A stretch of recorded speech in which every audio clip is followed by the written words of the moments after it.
Hello नमस्कार दोस्तों, nursing के इस यूट्यूब चैनल पर आप सभी का स्वागत है।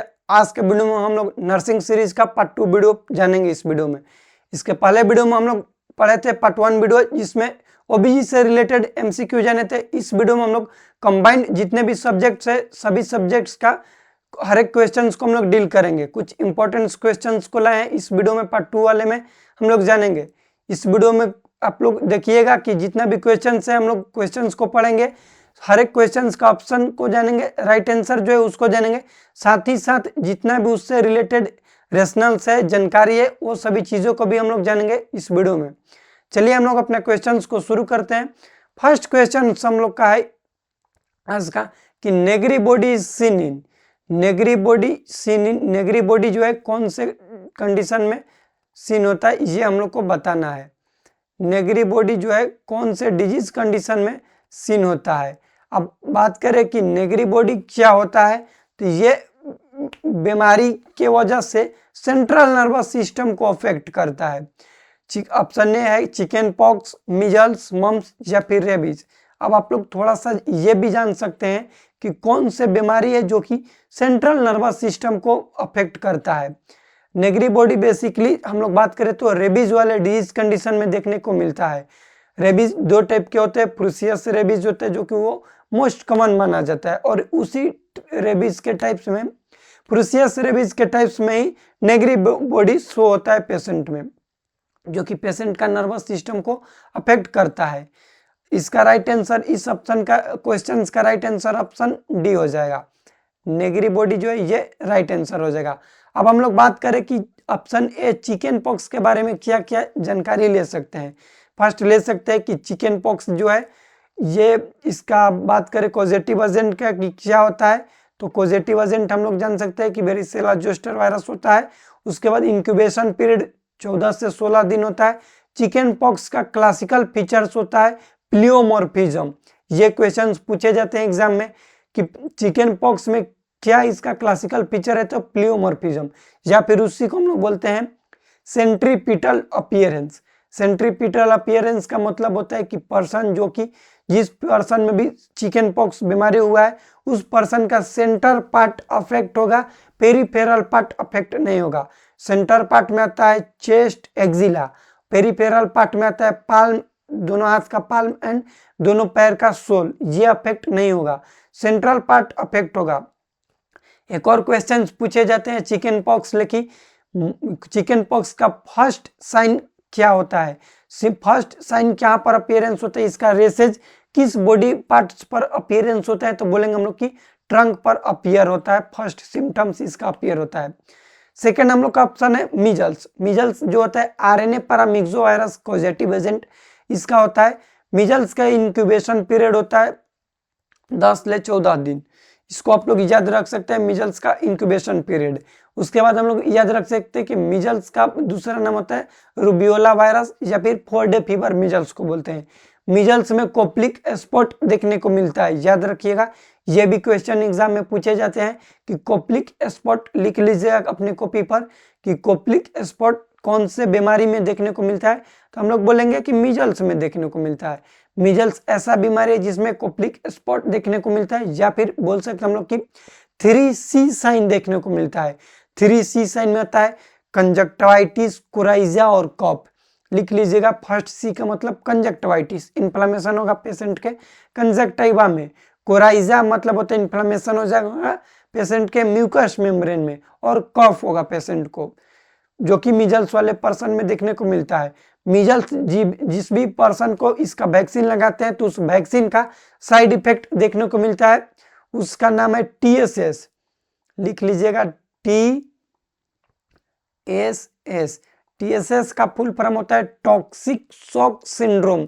टॉक्सिक शॉक सिंड्रोम क्या है, मिजल्स वैक्सीन का साइड इफेक्ट है जो कि देखने को मिलता है किस पर्सन में जिसमें भी वैक्सीन का टॉक्सिसिटी देखने को मिलेगा, मिजल्स वाले में। थर्ड है मम्स। मम्स का दूसरा नाम होता है पेरिडोटाइटिस, इन्फ्लेमेशन हो जाता है पेशेंट के पैरोटिड ग्लैंड में।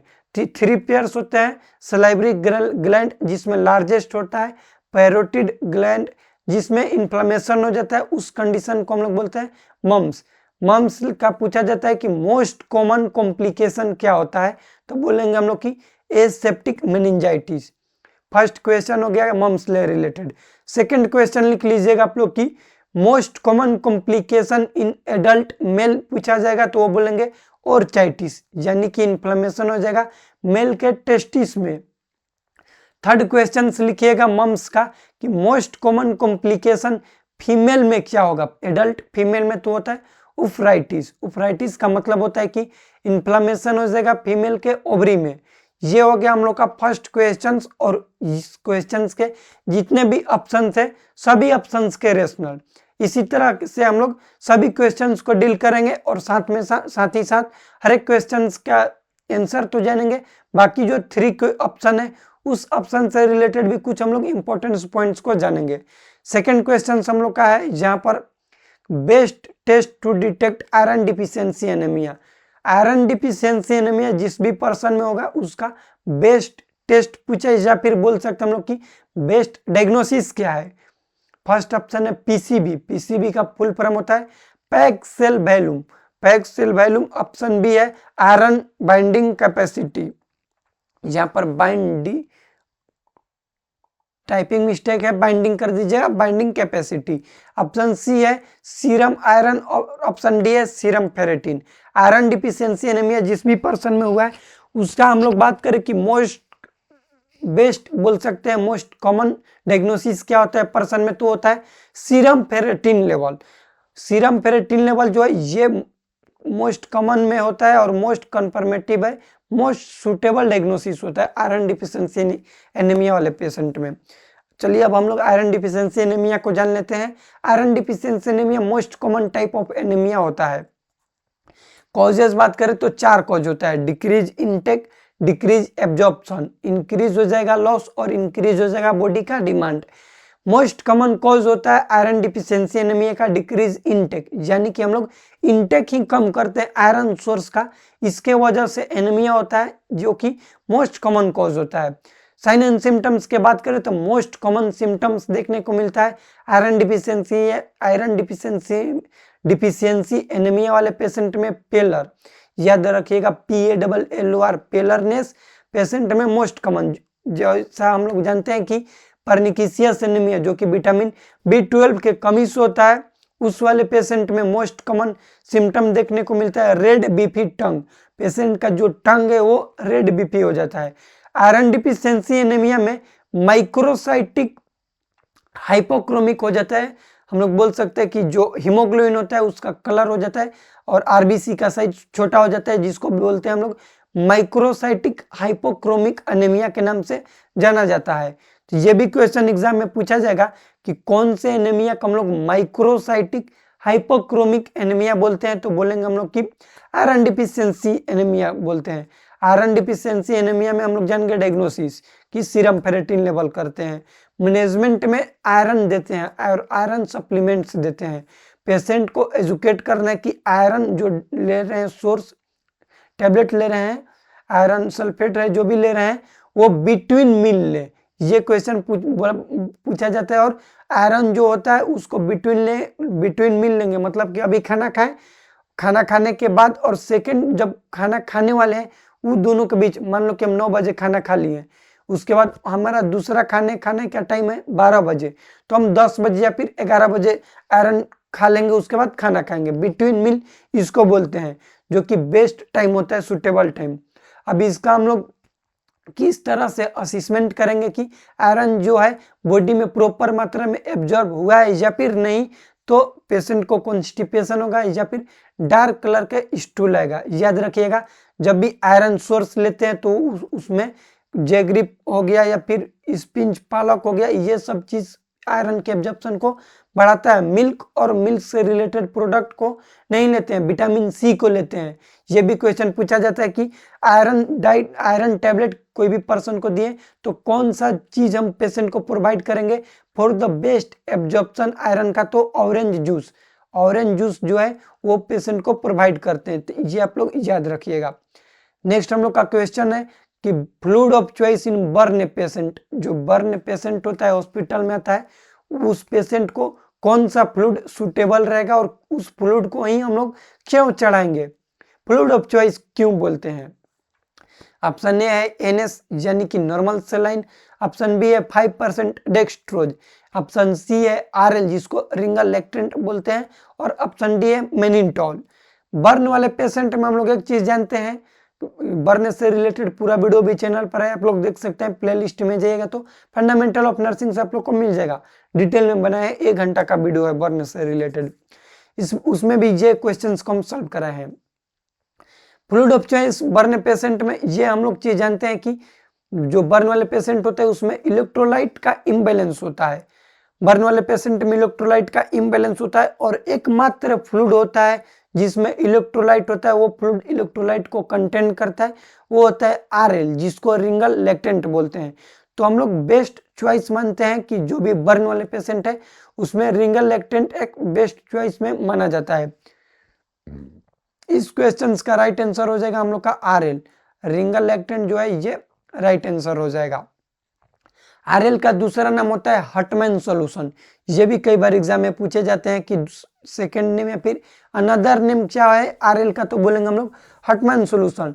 आरएल ऐसा है जो कि बहुत सारे इलेक्ट्रोलाइट्स को कंटेन करता है, और बर्न वाले पेशेंट में इलेक्ट्रोलाइट्स का इम्बैलेंस हो जाता है, उसके वजह से देते हैं। बर्न वाले पेशेंट में हाइपरकैलेमिया देखने को मिलता है, पोटेशियम लेवल ज्यादा हो जाता है जिसके वजह से मेटाबॉलिक एसिडोसिस, ये दोनों क्वेश्चन जीएमसीएच चंडीगढ़ एग्जाम में पूछा गया था कि बर्न वाले पेशेंट में कौन से एसिड इम्बैलेंस देखने को मिलते हैं, तो मेटाबॉलिक एसिडोसिस देखने को मिलता है, और हाइपरकैलेमिया पोटेशियम लेवल बढ़ जाता है, मोर देन 5.2 मिली इक्विवेलेंट पर लीटर हो जाता है, उस कंडीशन को हम लोग बोलते हैं हाइपरकैलेमिया, जो कि बर्न वाले पेशेंट में देखने को मिलता है। ये हम लोग का हो गया सेकंड क्वेश्चन। चलिए हम लोग अब जानते हैं अपना थर्ड क्वेश्चन। थर्ड क्वेश्चन है कि health survey and planning committee किस कमेटी को बोलते हैं। ये जब हम लोग कम्युनिटी हेल्थ नर्सिंग पढ़ते हैं तो उसमें डिफरेंट टाइप के वेरियस टाइप ऑफ कमेटी पढ़ने को मिलता है, और हर एक कमेटी का अलग अलग फंक्शन होता है जो कि हम लोग पढ़ते हैं। यहाँ पर ये क्वेश्चन बोल रहा है कि health survey and planning committee हम लोग किसको बोलते हैं, कौन से कमेटी को बोलते हैं। ऑप्शन ए है भोर कमेटी, ऑप्शन बी है मुदालियर कमेटी, ऑप्शन सी है चड़ा कमेटी, और ऑप्शन डी है करतार सिंह कमेटी।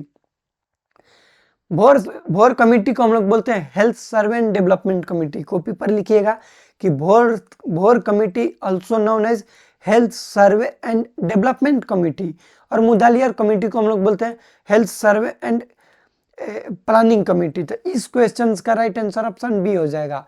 और ये भी याद रखिएगा क्वेश्चन पूछे जाते हैं एस्टेब्लिशमेंट से रिलेटेड कि कौन से कमेटी कब एस्टेब्लिशमेंट हुआ था, कौन से कमेटी का कब स्थापना हुआ था। एक और क्वेश्चन यहाँ पर लिख लीजिएगा कि करतार सिंह कमेटी को हम लोग बोलते हैं मल्टीपर्पज वर्कर्स, क्योंकि ये जो करतार सिंह थे ये मल्टीपर्पज वर्कर एएनएम को लाए थे, इसके वजह से बोलते हैं। भोर कमेटी आया था 1946 ईस्वी में, और करतार सिंह कमेटी 1973 ईस्वी में आया था, ये भी लिख लीजिएगा आप लोग। नेक्स्ट क्वेश्चन हम लोग पढ़ेंगे। नेक्स्ट क्वेश्चन है कि विच of the following is the commonest condition associated with high risk suicide. वो कौन सा कंडीशन है जो कि एसोसिएट करता है हाई रिस्क सुसाइड को, कौन से कंडीशन में मोस्ट ज्यादा चांसेस होते हैं हाई रिस्क सुसाइड को, ये हम लोग को बताना है। ऑप्शन ए है क्रोनिक सिजोफर्निया, ऑप्शन बी है हाइपोमेनिया, ऑप्शन सी है मेजर डिप्रेशन, और ऑप्शन डी है ड्रग एब्यूज। हम लोग जानते हैं कि high risk suicide tendency major depressive वाले पेशेंट में देखने को मिलता है, क्योंकि उसका माइंड डिप्रेशन है, इसके वजह से इस क्वेश्चन का राइट आंसर हो जाएगा ऑप्शन सी मेजर डिप्रेशन वाले पेशेंट। मेजर डिप्रेशन वाले पेशेंट में एक और चीज याद रखिएगा, एग्जाम में क्वेश्चन पूछे जाते हैं इसके क्लिनिकल फीचर्स से रिलेटेड कि मेजर डिप्रेशन वाले पेशेंट में ओमेगा साइन देखने को मिलता है। ओमेगा साइन इस तरीके का होता है, देखने को मिलता है डिप्रेशन वाले पेशेंट में, यह भी आप लोग याद रखिएगा। इस क्वेश्चन का राइट आंसर ऑप्शन सी हो जाएगा। नेक्स्ट हम लोग का क्वेश्चन है कि first sign of puberty, puberty का फर्स्ट साइन क्या है। हम लोग जानते हैं कि फर्स्ट मेंस्ट्रुअल साइकिल फीमेल में आता है उसको हम लोग बोलते हैं मेनार्की, और लास्ट मेंस्ट्रुअल साइकिल होता है जिसको हम लोग बोलते हैं सीसेशन ऑफ मेंस्ट्रुअल साइकिल, उसको बोलते हैं मेनोपॉज। लेकिन यहाँ पर पूछा है कि फर्स्ट साइन क्या होता है, प्यूबर्टी का, तो हम लोग जानते हैं कि ब्रेस्ट डेवलपमेंट जिसको हम लोग बोलते हैं थैलार्की, ब्रेस्ट डेवलपमेंट को क्या बोलते हैं, तो थैलार्की बोलते हैं, थैलार्की, यहाँ पर लिख लीजिएगा CHE। थैलार्की जो है ये क्या होता है, ब्रेस्ट डेवलपमेंट जो फीमेल में होता है, जो कि फर्स्ट साइन होता है प्यूबर्टी का, ये भी आप लोग याद रखिएगा। नेक्स्ट हम लोग का क्वेश्चन है best position to provide mouth care in unconscious patient. कोई भी अनकॉन्शियस पेशेंट है उसमें हम लोग को ओरल केयर करना है, माउथ केयर करना है, तो बेस्ट पोजीशन क्या होगा उस पेशेंट को, ताकि उससे उस पेशेंट को कॉम्प्लिकेशन से भी प्रिवेंट किया जा सके। ऑप्शन ए है हाइपोलर पोजीशन, ऑप्शन बी है सिम्स पोजीशन, साइडलाइन पोजीशन, या फिर ट्रेंडलबर्ग पोजीशन। हम लोग सभी इसमें जितना भी पोजीशन है सबको डिटेल में जानेंगे। पहले जानते हैं कि माउथ केयर जो होता है अनकॉन्शियस पेशेंट को दे रहे हैं, कॉन्शियस पेशेंट नहीं है, अनकॉन्शियस है, तो जो भी हम लोग ओरल केयर देंगे, क्योंकि बहुत सारे सॉल्यूशन आता है, एक सॉल्यूशन आता है क्लोरहेक्सिडिन सॉल्यूशन, क्लोरहेक्सिडिन सॉल्यूशन से ओरल वॉश करते हैं, माउथ वॉश करते हैं, तो वो उस पेशेंट को करके और उससे क्या करते हैं कि जितने भी सॉल्यूशन है बाहर निकालते हैं। अब उस पेशेंट में पेशेंट एस्पिरेट ना करे, एस्पिरेशन से प्रिवेंट होने के लिए उस पेशेंट को हम लोग साइडलाइन पोजीशन देते हैं। तो बेस्ट पोजीशन पूछा जाए अनकॉन्शियस पेशेंट को प्रिवेंट किया जा सके एस्पिरेशन से, और तो उसका आंसर क्या हो जाएगा इस क्वेश्चन का, sideline position. High Fowler position हम लोग देते हैं during NG tube insertion, nasogastric tube जो होता है उसके इंसर्शन के टाइम पर हाई फॉलोअर पोजीशन दिया जाता है। सिम्स पोजीशन देते हैं हम लोग उस कंडीशंस में जब भी एनिमा देना हो उस कंडीशंस में देते हैं। बेस्ट पोजीशन एनिमा का होता है लेफ्ट लेटरल पोजीशन, यदि ऑप्शन में लेफ्ट लेटरल नहीं रहेगा तो आप लोग को देखने को मिल जाएगा यहाँ पर सिम्स पोजीशन, ऑप्शन के अकॉर्डिंग मार दीजिए कर दीजिएगा आप लोग। लास्ट ऑप्शन है ट्रेंडलबर्ग पोजीशन। ट्रेंडलबर्ग पोजीशन हम लोग जानते हैं कि शॉक वाले पेशेंट को देते हैं, जिस भी पर्सन में शॉक आ रहा है उस पेशेंट को ट्रेंडलबर्ग पोजीशन दिया जाता है। और देते हैं हम लोग कोड प्रोलैप्स, जो भी वुमेन है फीमेल है जिसमें कोड प्रोलैप्स हुआ है उस कंडीशन में भी ट्रेंडलबर्ग पोजीशन उस फीमेल को प्रोवाइड किया जाता है प्रिवेंट होने के लिए कोड प्रोलैप्स। नेक्स्ट क्वेश्चन है high risk of cold chain failure is highest which level. Cold chain failure कौन से लेवल पर उसका हाईएस्ट रिस्क रहता है। अब कोल्ड चेन क्या होता है उसको हम लोग समझते हैं। कोल्ड चेन होता है कि वैक्सीन के मैन्युफैक्चरिंग से लेकर के उसके ट्रांसपोर्ट एग्जिट जहां पर उसको जाना है उस जगह तक जाने तक उसके बीच में वैक्सीन के टेम्परेचर मेंटेन जिससे किया जाता है उसको हम लोग बोलते हैं कोल्ड चेन। जैसे एग्जांपल में ये हो गया, मान लो कि वैक्सीन है तो माउस समझाने के लिए बता रहे हैं कि ये माउस ये कंपनी में बना और इसको किसी मार्केट में जाना है, कंपनी ने बना दिया और मार्केट में सेंड करेगा, तो कंपनी से बनने से समय कंपनी से बनने तक का समय को लेकर के और जहां तक मार्केट में ना पहुंच नहीं जाता है इसके बीच में जो टाइम ड्यूरेशन है ट्रांसपोर्ट है उसको हम लोग बोलते हैं कोल्ड चेन। याद रखिएगा बीच में कोई भी गड़बड़ी हो गया तो इसको हम लोग बोलते हैं कोल्ड चेन फेलियर। तो हाईएस्ट लेवल कौन से लेवल पे होता है, तो ये होता है सब सेंटर और विलेज लेवल पर। ऑप्शन सी इसका राइट आंसर हो जाएगा। नेक्स्ट हम लोग का क्वेश्चन है कि an individual with which of the following blood group is an universal donor. जहां से इस टॉपिक से रिलेटेड दो क्वेश्चन पूछे जाते हैं एग्जाम में। एक पूछा जाता है कि यूनिवर्सल रेसिपिएंट कौन से ब्लड ग्रुप को कहते हैं और यूनिवर्सल डोनर कौन से ब्लड ग्रुप को कहते हैं। यूनिवर्सल रेसिपिएंट की बात करें तो हम लोग यूनिवर्सल रेसिपिएंट बोलेंगे कि AB पॉजिटिव वाले को करते हैं, यानी कि ऑप्शन सी यूनिवर्सल रेसिपिएंट पूछेगा तो। और इस क्वेश्चंस के अकॉर्डिंग पूछा है यूनिवर्सल डोनर, डोनर पूछा है ना तो डोनर होगा ओ निगेटिव, ऑप्शन डी इसका राइट आंसर हो जाएगा। नेक्स्ट हम लोग का क्वेश्चन है cardinal sign of pyloric stenosis. Pyloric stenosis को हम लोग जानते हैं कि जो स्टमक का पाइलोरिक रीजन होता है उसमें एब्डोमिनल जो वाल मास होता है उसका हाइपरट्रोफी हो जाता है। पाइलोरिक मसल का हाइपरट्रोफी होने की वजह से कंडीशन को बोलते हैं पाइलोरिक स्टेनोसिस। ओलाइव शेप मास पल्पेबल होता है। याद रखिएगा, ये मिलिट्री नर्स का क्वेश्चन पूछा गया था कि ओलाइव शेप मास किस डिजीज कंडीशन में देखने को मिलता है, तो बोलेंगे पाइलोरिक स्टेनोसिस में। इसका पूछा है कार्डिनल साइन क्या होता है, तो वो होता है प्रोजेक्टाइल वोमिटिंग। ऑप्शन सी में आप लोग को देखने को मिल रहा है प्रोजेक्टाइल वोमिटिंग। अब प्रोजेक्टाइल वोमिटिंग का मतलब होता है कि फोर्सफुल वोमिटिंग को हम लोग बोलते हैं प्रोजेक्टाइल वोमिटिंग, जो कि देखने को मिलता है पाइलोरिक स्टेनोसिस वाले कंडीशन में। पाइलोरिक स्टेनोसिस जब हो जाता है तो इसमें प्रोसीजर करते ऑपरेशन करते हैं जिसका नाम होता है फ्रेडेंट रामस्टेंट प्रोसीजर। यह भी क्वेश्चन पूछा जाता है कि फ्रेडेंट रामस्टेंट पोजीशन प्रोसीजर ऑपरेशन किस डिजीज कंडीशन को ट्रीट करने के लिए करते हैं, तो बोलेंगे पाइलोरिक स्टेनोसिस के लिए किया जाता है।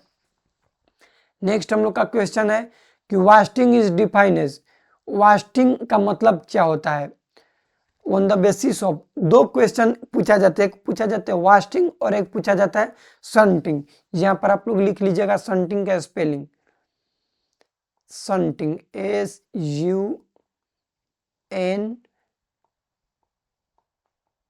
SUNTING,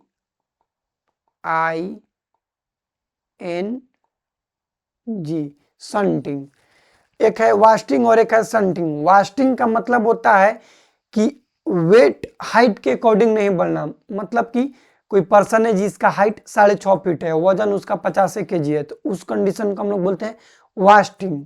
और शंटिंग आप लोग इस तरीके से भी याद रख सकते हैं कि शंटिंग मतलब कि जो नाट आदमी होता है, एज के अकॉर्डिंग हाइट का नहीं बढ़ना, एज के अकॉर्डिंग हाइट का नहीं बढ़ना। तो इस क्वेश्चन का राइट आंसर ऑप्शन ए हो जाएगा, और जो शंटिंग है शंटिंग का राइट आंसर ऑप्शन बी हो जाएगा। हाइट का एज के अकॉर्डिंग नहीं बढ़ना उसको शंटिंग बोलते हैं, और वास्टिंग बोलते हैं वेट हाइट के अकॉर्डिंग नहीं बढ़ना। इसको आप लोग याद रखिएगा। नेक्स्ट क्वेश्चन है most common form of shock. Shock का मोस्ट कॉमन टाइप पूछा है। शॉक बात करें तो बहुत तरह के होते हैं, बहुत टाइप होते हैं। मोस्ट कॉमन जो होता है वो होता है हाइपोवोलुमिक शॉक, जो कि ऑप्शन ए इसका राइट आंसर हो जाएगा। अब हम लोग बात कर लेते हैं कि शॉक का जितना भी सिम्टम्स आता है सेम सिम्टम्स होता है। टेकिकार्डिया होगा, कूल एंड काम स्किन देखने को मिलेगा, लेकिन न्यूरोजेनिक शॉक में थोड़ा सा डिफरेंट होता है। लिख लीजिएगा, न्यूरोजेनिक शॉक में ब्रेडिकार्डिया देखने को मिलता है। सभी टाइप के शॉक में टेकिकार्डिया देखने को मिलता है, लेकिन न्यूरोजेनिक शॉक में ब्रेडिकार्डिया देखने को मिलता है। साथ ही साथ स्किन ड्राई और वार्म होगा। ये क्वेश्चन एग्जाम में पूछे जाते हैं कि सब शॉक के टाइप्स एक्सेप्ट न्यूरोजेनिक सेम होता है। न्यूरोजेनिक में टेकिकार्डिया नहीं होता है, ब्रेडिकार्डिया होता है। कूल एंड काल्म मतलब कि स्किन ठंडा नहीं होता है, ड्राई होता है और गर्म होता है न्यूरोजेनिक वाले शॉक में। इसको आप लोग याद कर सकते हैं। नेक्स्ट हम लोग का क्वेश्चन है कि amount of folic acid in a woman who have a prior history of NTD. यहाँ पर एनटीडी का मतलब क्या होता है भैया? एनटीडी का फुल फॉर्म होता है न्यूरल ट्यूब डिफेक्ट। एनटीडी का फुल फॉर्म है न्यूरल ट्यूब डिफेक्ट। डोज पूछा है फॉलिक एसिड का कौन से फीमेल में जिसके पहले हिस्ट्री है। प्रायर मतलब पहले हिस्ट्री है किसका? न्यूरल ट्यूब डिफेक्ट का। तो हम लोग कितना डोज देंगे फॉलिक एसिड? यहाँ पर हिस्ट्री नहीं पूछता तो उसका आंसर हो जाता option A 0.4 mg per day. लेकिन हिस्ट्री है, history prior neural tube defect होने की वजह से अब जो फीमेल है उसको जो फॉलिक एसिड का डोज दिया जाता है वो हम लोग देते हैं 4 ग्राम, 4 mg में 4 milligram per day. Option B इसका राइट आंसर हो जाएगा। इसको आप लोग याद रखिएगा, ये क्वेश्चंस पूछे भी जाते हैं। ये भी पूछा जाता है कि न्यूरल ट्यूब डिफेक्ट से प्रिवेंट होने के लिए क्या सप्लीमेंट देते हैं, तो फॉलिक एसिड देते हैं। फॉलिक एसिड का कमी हो जाता है तो न्यूरल ट्यूब डिफेक्ट होता है। न्यूरल ट्यूब डिफेक्ट का मोस्ट कॉमन साइड होता है लंबोसेक्रल एरिया। इसको याद रख सकते हैं। Neural tube defect different type के होते हैं। मेनिंजियोसिल होता है, माइलोमेनिंजियोसिल होता है। माइलोमेनिंजियोसिल में नर्व होता है, स्पाइनल नर्व सभी चीजें इंक्लूड होता है। और स्पाइना बाइफिडा होता है, स्पाइना सिस्टिका और ओकल्टा होता है। सिस्टिका में सिस्ट बन जाता है और ओकल्टा हिडन हो जाता है, टुप्ड हेयर प्रेजेंट होता है। न्यूरल टिप डिफेक्ट के टाइप्स होते हैं, आप लोग पढ़ सकते हैं। नेक्स्ट यहाँ पर हम लोग का नेक्स्ट क्वेश्चन है, which of the following is known as the good cholesterol. Good cholesterol किसको बोलते हैं? एलडीएल। एलडीएल का फुल फॉर्म होता है low density lipoprotein. Option B है VLDL, very low density lipoprotein, और ऑप्शन सी है HDL, high density lipoprotein. Good cholesterol की बात करें हम लोग तो हाई डेंसिटी जो लिपोप्रोटीन है उसको हम लोग बोलते हैं गुड कोलेस्ट्रॉल, याद रखिएगा। एचडीएल जो है इसको गुड कोलेस्ट्रॉल के रूप में माना जाता है, और एलडीएल और बीएलडीएल जो है बैड कोलेस्ट्रॉल के रूप में माना जाता है। बैड कोलेस्ट्रॉल इसको हम लोग बोलते हैं।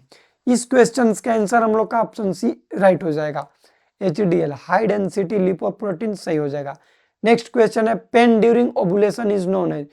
एक फीमेल है जिसका ओवुलेशन हुआ है और उस ओवुलेशन टाइम पर उसको पेन शो देखने को मिल रहा है, पेन शो हो रहा है, तो उस कंडीशन को क्या बोलते हैं? पेन ड्यूरिंग ओवुलेशन टाइम में होता है तो उसको हम लोग बोलते हैं मिटलन मर्ज फिनोमिना या फिर मिटलन मर्ज साइन बोलते हैं। डायरेक्ट आप लोग याद रखिएगा कि मिटलन मर्ज साइन बोलते हैं। ऑप्शन सी, ऑप्शन बी इसका राइट आंसर हो जाएगा। ठीक, इसको आप लोग याद रखिएगा। नेक्स्ट हम लोग का क्वेश्चन है कि in India which one is the following is the first referral unit. Community का सिंपल सा क्वेश्चन है कि इंडिया में फर्स्ट रेफरल यूनिट कौन है?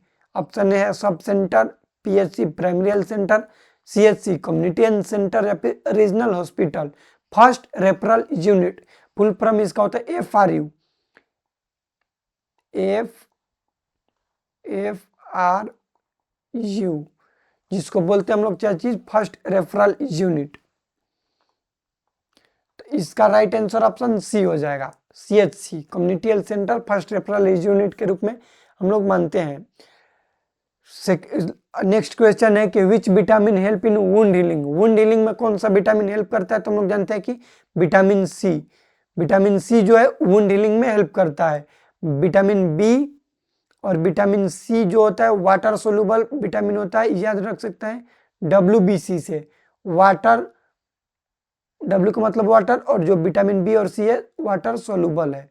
इस तरीके से आप लोग याद रख सकते हैं, WBC water soluble vitamin BC होता है। नेक्स्ट क्वेश्चन है HCG हार्मोन से रिलेटेड।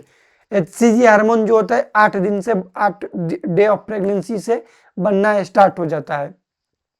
HCG जो बनता है वो प्लासेंटा से बनता है। प्लासेंटा के सिनसाइटोट्रोपोब्लास्ट एक लेयर होता है, वहां से बनना स्टार्ट होता है। हाफ लाइफ होता है HCG का 36 घंटा, याद रखिएगा। हाफ लाइफ ऑफ HCG होता है 36 घंटा। डबलिंग होता है HCG का 48 टू 72 आवर्स पर। HCG का मेन फंक्शन होता है मेंटेन करना कॉर्पस ल्यूटियम को, ताकि कॉर्पस ल्यूटियम प्रोजेस्टेरोन का सिक्रेशन करे और प्रेगनेंसी मेंटेन रहे टिल 12 वीक, 12 वीक तक ये अपना HCG इस तरीके से फंक्शन करते रहता है। उसके बाद प्लासेंटा खुद एस्ट्रोजन प्रोजेस्टेरोन का सिक्रेशन करने लगता है। ये हम लोग का HCG का हो गया। HCG का फुल फॉर्म होता है ह्यूमन कोरियोनिक गोनाडोट्रोपिन हार्मोन, लिख लीजिएगा full form human chorionic gonadotropin hormone HCG का फुल फॉर्म होता है। नेक्स्ट क्वेश्चन हम लोग का है कि coining of new word is known as. एक साइकेट्रिक पेशेंट है जो कि नया वर्ड बोल रहा है। नया मतलब अपने से बना के सटा मटा पचा कुछ भी बोल सकता है, नया सेंटेंस वर्ड बोल रहा है, उस कंडीशन को क्या बोलते हैं? मैनरिज्म या फिर डिल्यूजन, नियोलिज्म या फिर हेलुसिनेशन। मैनरिज्म का मतलब होता है कि अनकॉन्शियसली रिपीटेशन ऑफ मूवमेंट। जैसे अभी हम इस वीडियो में मान लो कि बार बार कुछ शब्द सेंटेंस को बता रहा है और इस तरीके से जानबूझकर या फिर अनजाने से भी अनकॉन्शियसली भी नाक को टच कर, या फिर कुछ भी कोई ऐसे ऐसे करता है कांधा मारेगा, कोई मुड़ी ऐसे ऐसे करते रहता है, किसी का पपनी झपकाने का आदत होता है, किसी का उंगली पड़काने का आदत होता है, कुछ भी अनकॉन्शियसली हैबिट है उसको हम लोग बोलते हैं मैनरिज्म। जैसे हम लोग क्रिकेटर्स को भी देखते हैं कि बार बार ऐसे ऐसे नाक छूते रहता है, तो उसको बोल सकते हैं कि उसका भी क्या एक मैनरिज्म है। डिल्यूजन का मतलब होता है फॉल्स फिक्स बिलीव। किसी भी पर्सन किसी भी पेशेंट में फॉल्स फिक्स बिलीव हो जाता है, उसको हम लोग बोलते हैं डिल्यूजन। नियोलॉजिज्म का मतलब होता है कि क्रिएटिंग अ न्यू वर्ड। इस क्वेश्चन का आंसर हो जाएगा ऑप्शन सी, नियोलॉजिज्म। मतलब कि पेशेंट जो है नया वर्ड्स को अपने से क्रिएट कर रहा है, उसको हम लोग बोलते हैं नियोलॉजिज्म। और हेलुसिनेशन का मतलब होता है कि कोई भी हम लोग बोल सकते हैं हेलुसिनेशन को कि स्टिमुलस अब्सेंट होता है, फॉल्स फिक्स बिलीव होता है जहाँ पर अब्सेंट होता है स्टिमुलाई का, यहाँ पर याद रखिएगा। और जो इल्यूजन होता है उसमें स्टिमुलेशन प्रेजेंट रहता है। ये हम लोग का हो गया एमसीक्यू सीरीज का पार्ट 2 वीडियो। इस वीडियो में कुछ भी डाउट होगा तो कमेंट कीजिएगा। इस वीडियो में कुछ भी सजेशन देना होगा तो प्लीज उसको भी कमेंट कीजिएगा, या फिर और भी जितना क्वेश्चंस इतना एनफ है या फिर और ज़्यादा क्वेश्चंस को बताना चाहिए, या फिर आप लोग को किसी भी तरह से डाउट होगा, कुछ भी सजेशन देना होगा तो कमेंट कीजिएगा। हमारे कमेंट का रिप्लाई करते हैं। इस वीडियो को अपने दोस्तों के साथ शेयर कीजिएगा ताकि आप लोग के लिए हम इसी तरीके से नर्सिंग से रिलेटेड एमसीक्यू सीरीज को चलाएं। और इस आज पार्ट 2 है, पार्ट 3 आएगा, 4th आएगा, ऐसे ही करके चलाएं। और हर एक क्वेश्चंस को पढ़ेंगे, क्वेश्चंस के साथ ऑप्शंस को पढ़ेंगे, सभी ऑप्शंस को जानेंगे डिटेल में, ताकि हम लोग का इसी तरीके से एमसीक्यू प्रैक्टिस भी हो जाए और थ्योरी भी मजबूत हो जाए। तो इस वीडियो को अपने दोस्तों के साथ शेयर कीजिएगा। चैनल पर नए हैं तो चैनल को सब्सक्राइब कीजिएगा, क्योंकि अब आप लोग के लिए हम ऐसे ही नर्सिंग से रिलेटेड वीडियो बनाते रहेंगे। मिलते हैं नेक्स्ट वीडियो में, पार्ट 3 वीडियो में। तब तक के लिए जय राम जी की।